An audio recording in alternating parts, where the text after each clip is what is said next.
as y'all know, I am your voice in Washington, D.C., our nation's capital, but I'm also Nancy Pelosi's least favorite member of Congress.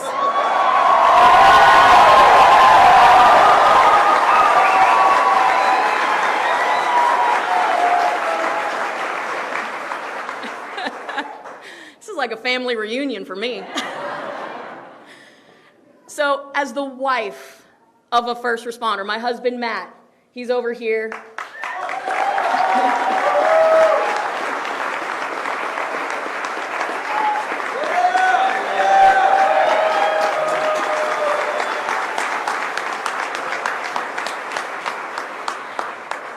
As the wife to a very sexy firefighter,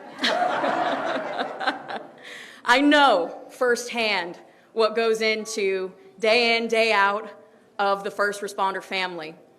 I watched all last year as our fire, law enforcement, nurses, linemen, everybody in our first responder family responded day in, day out, not asking, do you have COVID, not asking, are you vaccinated, but just doing their jobs. And so this is particularly close to home for me. You know, the brothers and sisters that are here with us today representing the fire department, police department, sheriff's office, GRU, you name it, this is family. This is very personal. We've had dinners together. We have celebrated birthdays. We have celebrated births, babies. We've mourned together for those that have fallen amongst us. We have served this community together, and so much more. But now some small-minded people with even smaller hearts want to tear us apart. They want to tell us that we are not good enough to serve the very community that we have laid so much on the line for. And to that, I say hell no.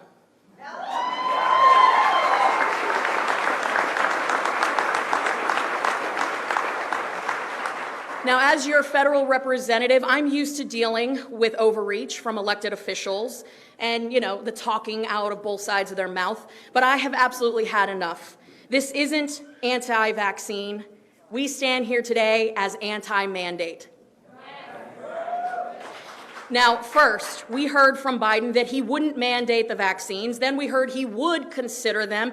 Then we heard that he would require them for all federal employees, minus members of Congress, minus the Postal Service. But then said contractors, private businesses with over 100 employees, you're on the hook. And that's just at the federal level. Now, at the state and local levels, governors, county, city level leaders, except not our governor.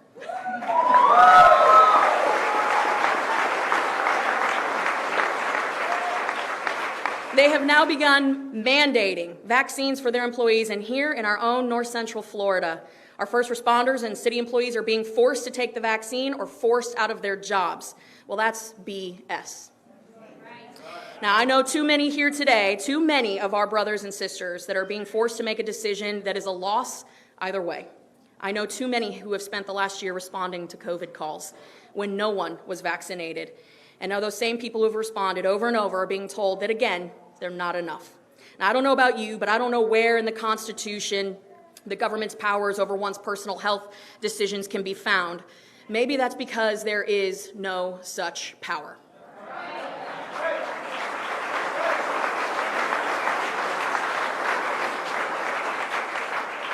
Now, as your voice in Washington, D.C., I have long advocated for the right to do what is best for you and your family because the government has zero authority to mandate a vaccine for you. If you want a vaccine, we have made sure that it is readily available in your community. Our governor and his incredible team, our legislators, have fought for the monoclonal antibody sites everywhere across this state.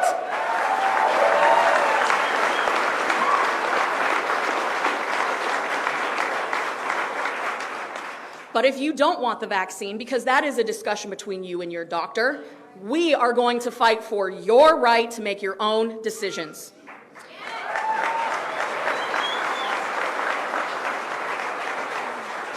To that end, I will use my power as a member of Congress to ensure that any locality that infringes upon an individual's personal medical choices will no longer receive federal funding.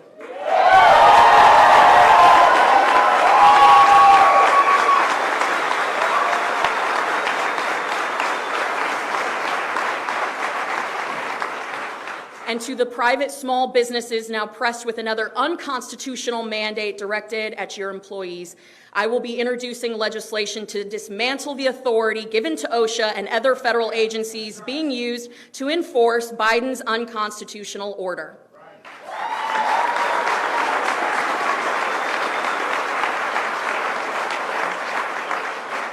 Now, finally, my team is working right now to ensure that HIPAA regulations are tightened, that your medical health records are your business, not the government's, and damn sure not some city commissioner's business.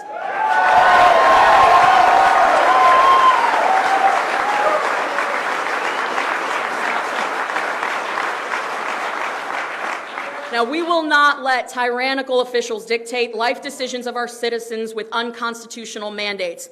Abusive government overreaches at all levels, be it federal, state, or local, are unconstitutional, and they will not stand up in court. To all those that we have on the front lines that continue to answer the call, thank you. Do not quit. We will fight. And go Gators.